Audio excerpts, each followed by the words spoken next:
Just wanted to do a 1 week review on the Dynaglow 30,000 BTU gas heater. So far, I give it 5 stars. I mean, it's excellent. I was kind of concerned at first. I read some reviews in regards to this unit. Has to have a specific amount of gas coming into it. Sometimes you have to hook up a governor. I did not have to. I used a 1/2 inch pipe into a shutoff valve, into a flex pipe, right into the unit. No electricity is needed. Does not have a blower motor on this one. I read a lot of reviews. The blower motor failed after a short period of time. It just has an igniter. There's a battery in here. You screw it on and off. You got the pilot on, off, 1, 2, 3, 4, 5. If you leave it on 2.5 or 3, it's going to produce roughly 85-degree temperature. I installed this in my basement, and it's been roughly 35, 40 degrees outside over the nighttime, and my furnace has not kicked on once. I've reviewed this online, and they're saying that roughly it costs 27 cents per hour to run. So I'm hoping that it will save some money in the wintertime, basically. Sometimes we'll run a little heater in the wintertime, and it uses electricity, so it uses a little bit more electric in the winter than I'd like. I've got a carbon monoxide sensor right up here above the unit, and so far, I mean, I have not had a single issue. This thing's been on for 7 days now.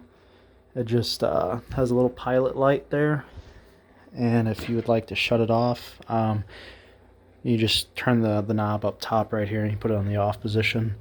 Another thing I was concerned about with this unit, if that pilot light blows out, is this whole basement going to fill up with carbon monoxide? And the answer is no, because I had a fan going. The fan was blowing the air off the wall and kind of recirculating it through the basement, and the pilot light blew out.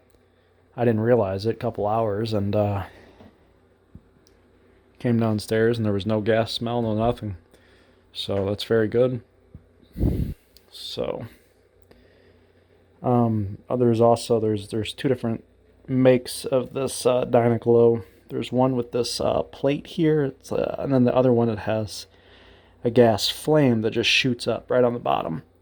So they say that this plate style is better for non-insulated areas, basically. So, for example, this ceiling is not insulated. So what I did was I got this plate style, and it believe me, I think it's worth it. I mean, so far. So, for example, just to show you, just barely click it on, and I mean, it's lighting up right now. You can kind of hear it hissing. And already, I mean, I can feel the heat coming off of this unit. I'm very, very pleased with it so far. I mean, we'll see how it handles and holds up in the wintertime. But they say this 30,000 BTU unit is roughly good for 1,000 square foot. I mean, I'm sure it could do a lot more. But my purpose was just to have the house not have the furnace kick on 1,000 times, throughout the week to heat the house. If this is able to keep the basement nice and warm, my floors are warm upstairs, everything is, it's nice. It's a constant 77 degrees upstairs. Down here it's roughly 80 to 85, just on the second setting. So I believe this unit was it was $230 maybe at Lowe's, and they had a very limited supply. So with the whole coronavirus situation, I mean, it could be good to have. I mean, especially if you have an issue, for example, with your electric furnace in the winter. I don't know if there's a supply and demand issue with parts or what, but better safe than sorry, I guess. And worst case scenario, I mean, shit, if you don't need it, you don't need it. But it's also kind of nice to have. So there you go. That's my review. If you're not very mechanically inclined and you want to kind of install something like this, honestly, they sell the kit there, the little Dynaglow that sells a kit. It's $20 for that little flex pipe, and it's got the adapters that go into it. Get one of those. Get yourself some gas thread tape. It's yellow, and you just want to make sure that all of your fittings have the gas tape on it. You're going to want a shut-off valve within reach of the unit.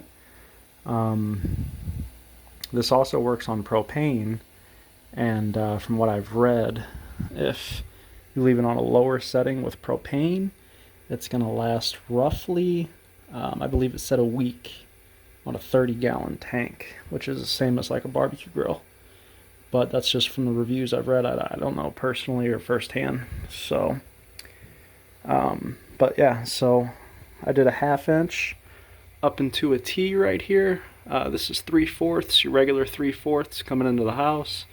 So I just basically hit this union, loosened the union, and this pipe comes loose. You basically just take some wrenches and you're able to loosen them and screw on your new fittings. You can use a spray bottle filled with soapy water once you turn it back on, because you want to shut off your gas, your main outside. Before you take anything loose, shut off your main. And just spray it down with soapy water once you turn it back on to make sure there's no leaks. Because, like I said, better safe than sorry. But yeah, if you're not sure, obviously consult with someone who is more trained, I guess, or a trained professional to do the work for you. So there you have it. Good luck to you guys, and thanks.